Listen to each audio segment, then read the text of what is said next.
Students, welcome back to my channel. Today I am going to solve Rai Martin প্রশ্নবিচিত্রা 2025 এর আমরা 2 নম্বর স্কুলটি solve করব class 9 এর passage দিয়েছে অটাম থেকে। দেখো, the pigeons nestle round the court, পায়রারা গুটিসুটি করে তাদের বাসায়। on dull November days like this, নভেম্বরের এই নিষ্প্রভ দিনে। the cock upon the dunghill crowing, আস্তা কুড়ের ওপর মোরগ করছে গান। the mill sail on the heath are going, এবং পোষাই কল পাল তুলে যেন তৃণভূমিতে চলমান। The feather from the raven breast, দ্বারকাকের বুক থেকে পালক খসে পড়ে। Falls on the stubble lea, খোঁচা খোঁচা ঘাস ভরা প্রান্তরে।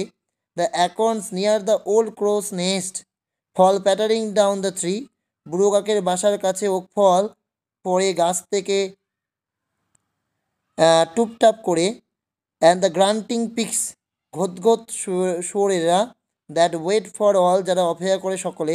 স্ক্রাম্বেল অ্যান্ড হারি হোয়ার দে ফল, গুতোগুতি এবং হুড়োহুড়ি করে যেখানে কি করে সে ওক গাছের ফলগুলো পড়ে।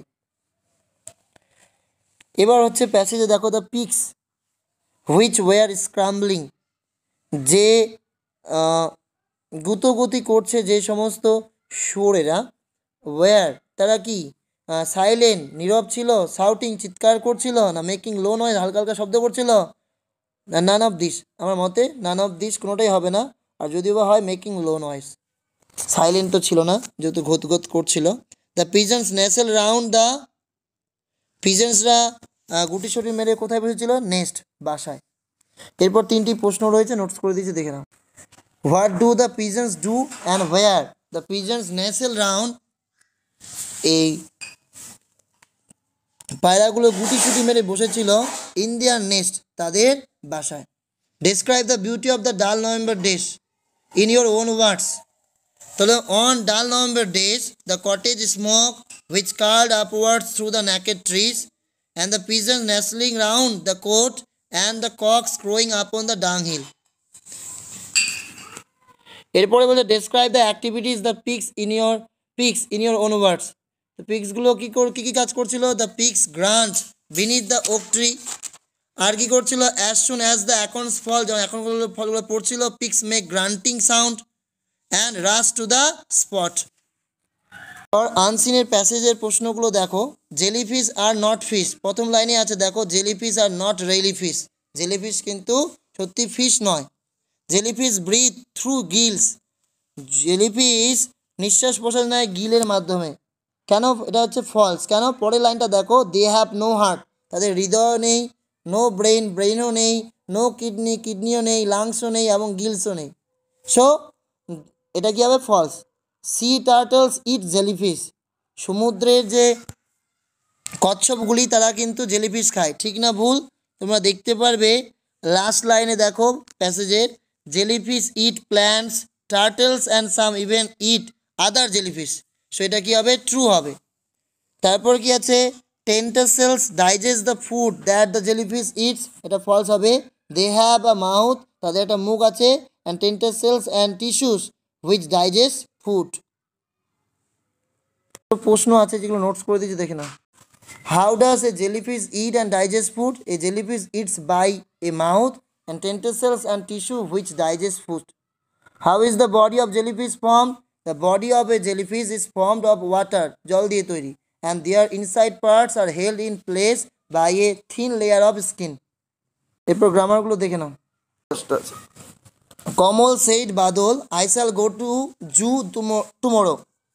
এটাকে ন্যারেশন চেঞ্জ করতে বলছে।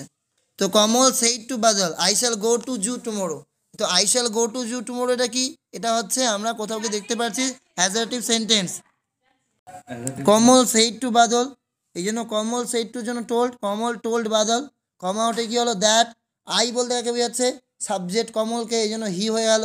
হি এর পরে উইল হয়, উইলের past form would, he would. তারপর গো টু জু, টুমোরো থাকলে কী হবে? The next day. Everyone must obey rules, প্রত্যেককে রুলস মানা উচিত। আমরা মাস্ট কথাটা জানি কি? মোডাল। মোডালসের রুলস অনুযায়ী ভয়েস করলে কি হয়? অবজেক্টের সাবজেক্ট রুলস, রুলসের পর কী হবে? Must be. অবে থেকে obeyed by everyone. Sagar said to Amar, I have pass the examination. এখানে বুঝতে হবে সাগর সেইড অমর, সাগর অমরকে বলেছিল আই হ্যাভ পাস, আমি পাস করেছি এক্সামিনেশন, পরীক্ষায়। তাহলে এটা কিন্তু প্রেজেন্ট পারফেক্ট। প্রেজেন্ট পারফেক্ট তাহলে কি করতে হয়? Past perfect. আর এটা কিন্তু কোন সেন্টেন্স? অ্যাডারটিভ সেন্টেন্স। তাহলে সেইড উঠে কি হবে? টোল। সাগর সেইড আমার বলতে পারো, বা সাগর টোল আমার, কমা উঠে কি হবে? দ্যাট। বুঝে গেল? আই কাকে বোঝাচ্ছে এখানে? সাগরকে, এই জন্য হি হলো। আর হ্যাভ হ্যাজ থাকলে কি হবে? হ্যাড। কারণ প্রেজেন্ট পারফেক্ট থাকলে past perfect, he had passed the examination. বুঝা গেল? বিসাইডস গিভিং হিম মানি, টাকা দেওয়া সত্ত্বেও I gave him good advice, আমি তবুও তাকে কি দিয়েছিলাম? ভালো অ্যাডভাইস দিয়েছিলাম। এখানে আইডেন্টিফাই করতে হবে টাইপ অফ সেন্টেন্স, কী ধরনের সেন্টেন্স। তাহলে আমরা এখানে দেখতে পাচ্ছি দুটো ক্লজ থাকে, মানে কোন সেন্টেন্স? Complex sentence. এটা জটিল বাক্য। The teacher said to him, teacher তাকে বলেছিল, হাউ ফানি ইউ আর, কত মজাদার তুমি। তো এখানে টিচার এক্সক্লেইমড করেছে, যেহেতু এক্সক্লেমেশন মার্ক আছে, এই জন্য দ্য টিচার এক্সক্লেইমড হিম, বা দ্য টিচার টোল্ড হিম, কমা ওটা কী হবে? দ্যাট। ইউ বলতে এখানে কাকে বোঝাচ্ছে? হিমকে, এই জন্য ওটা হি হয়ে গেল। আর থাকার জন্য কী হবে? অ্যামিজার তাহলে ওয়াজ ওয়্যার, এই জন্য হি ওয়াজ। আর হাউ থাকার জন্য very, he was very funny. He is absent from the meeting, interrogative sentence করবো। তাহলে হ্যাবাচতে না বাচক করতে হবে। Isn't, is not, he absent from the meeting. The sum is too difficult for me, replace করতে বলছে টু উঠিয়ে so, the sum is so difficult for me, too উঠিয়ে শো করে দেবো। এরপর বলেছে mice are killed by the cats, এটাকে যখন তুমি ন্যারেশন করবে, ভয়েস করবে, তাহলে আমরা দেখতে পাচ্ছি আর কিল্ড আছে, তাহলে এটা প্রেজেন্ট ইনডিফিনিটে প্যাসিভে আছে। এই জন্য প্রেজেন্ট ইনডিফিনিট সূত্র কি? সাবজেক্ট ভাবে ফার্স্ট ফর্ম অবজেক্ট, তাহলে দ্য সাবজেক্ট দ্য ক্যাটস। এবার ক্যাটস যেহেতু অনেকগুলো, এই জন্য কিল হবে শুধু, the cats kill mice. Who is helping her, identify the type of voice, voice তো দুই ধরনের হয়, একটা অ্যাক্টিভ একটা প্যাসিভ। তো হু ইজ হেল্পিং হার, কে তাকে সাহায্য করছে? এখানে হেল্পিং আছে, হেল্প তো নেই, ভার্বের থার্ড ফর্ম তো নেই, তো স্বাভাবিক সেটা হচ্ছে কি? অ্যাক্টিভ ভয়েস, এই জন্য this is active voice. The teacher will say I did the work, narration করতে হবে। দ্য টিচার উইল সে, আমরা জানি রিপোর্টিং ভার্ব যদি প্রেজেন্ট অ্যান্ড ফিউচার হয়, তাহলে রিপোর্টেড স্পিচ কি হয় না? চেঞ্জ হয় না। এই জন্য the teacher will say that, I বলতে টিচার, এই জন্য হি বা সি করতে পারো, হি বা সি ডিড দ্য ওয়ার্ক।